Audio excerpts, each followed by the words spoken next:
I-share ko lang sa inyo ang aking journey. Mula Laguna, umuwi talaga ako dito sa Surigao para alagaan ang aking ina na may sakit.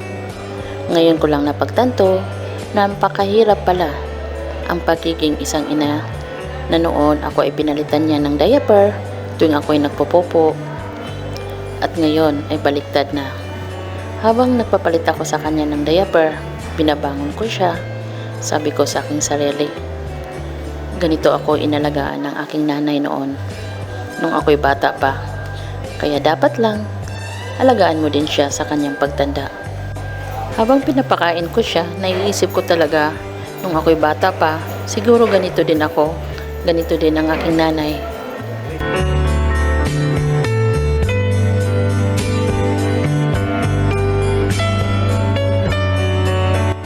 Nung ako'y may sakit, ganito kahirap pala ang pag-aalaga ng isang ina na ngayon ay ramdam ko na ang pag-aalaga niya sa akin. Kaya bilang isang anak, kailangan natin gumanti sa ating magulang. Alagaan natin sila, huwag natin silang pabayaan. Sa ganitong paraan man lang ay mapasaya natin sila. Sa totoo lang, nung binabangon ko siya, inalagaan ko siya, sumandal siya sa akin, sabi niya, sabay tulo ang luha, maraming salamat. Nga nandito ka, paano na ako kung wala ka? Sabay tulo din ang aking mga luha. Hindi ko maisip na na-appreciate pala ng aking nanay ang aking mga ginagawa. Kahit sa sandali lang, hindi naman ako masyadong matagal ako nag-alaga sa kanya kasi malayo din ako. Pero sa ganong paraan ay naparamdam ko sa kanya kung gaano ko siya kamahal. Minsan pinapatawa ko siya para mawala yung lungkot niya kasi alam ko nag-alala siya sa kalagayan niya. Lagi siya nagsasabi na sana Lord, pagalingin mo ako. Gusto kasi niya pa na mabuhay pa ng matagal. Sino bang tao na hindi gustong mabuhay ng matagal? Alam ko, nagsisikap ang aking nanay na madugtungan pa ang kanyang buhay. At maraming salamat Lord na medyo okay na siya.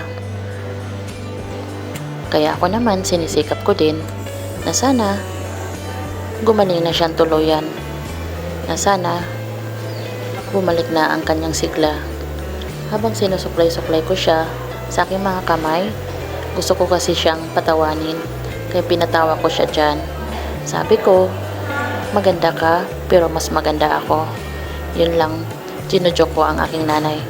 Kasi alam ko yung sakit na ramdaman niya na minsan habang tulog siya ay sumisigaw siya minsan sa sakit kasi yung kamay daw niya ay masakit lalo na sa mga tusok ng mga dextrose.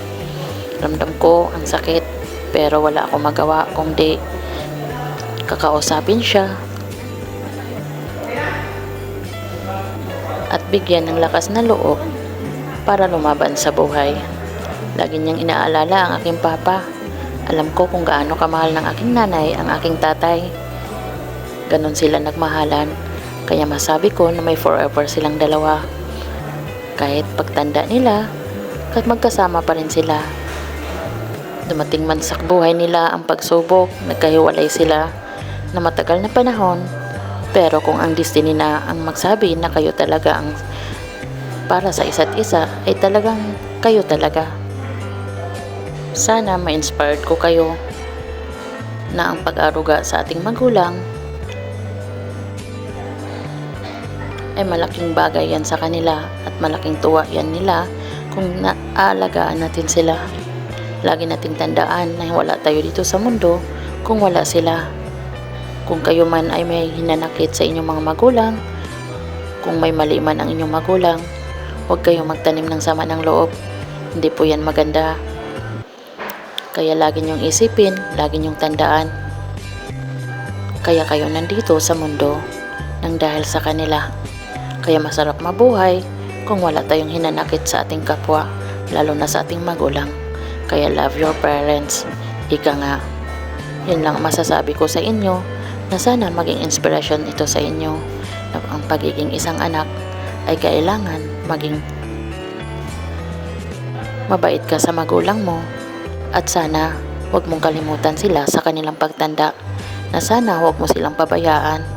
Nakakalungkot lang kasi yung ibang mga anak medyo may kaya sa buhay, pero yung mga magulang nila ay napabayaan. Hindi nila naisip kung gaano sila inaalagaan noon, kung gaano sila kamahal, kung gaano sila pinapalitan ng mga diaper tuwing sila ay nagpupupo, kung paano sila pinatahan, kung sila ay umiiyak, kung paano sila hinahag, kung paano sila inaalala ng kanilang mga magulang na tuwing sila ay may sakit. At kung minsan pag inaaway sila ng kanilang mga kalaro, syempre ang mga magulang ay to the rescue naman kung gaano nila tayo pinaglaban. Kaya sana tayong mga anak, iisipin naman natin ang sakripisyo ng ating magulang.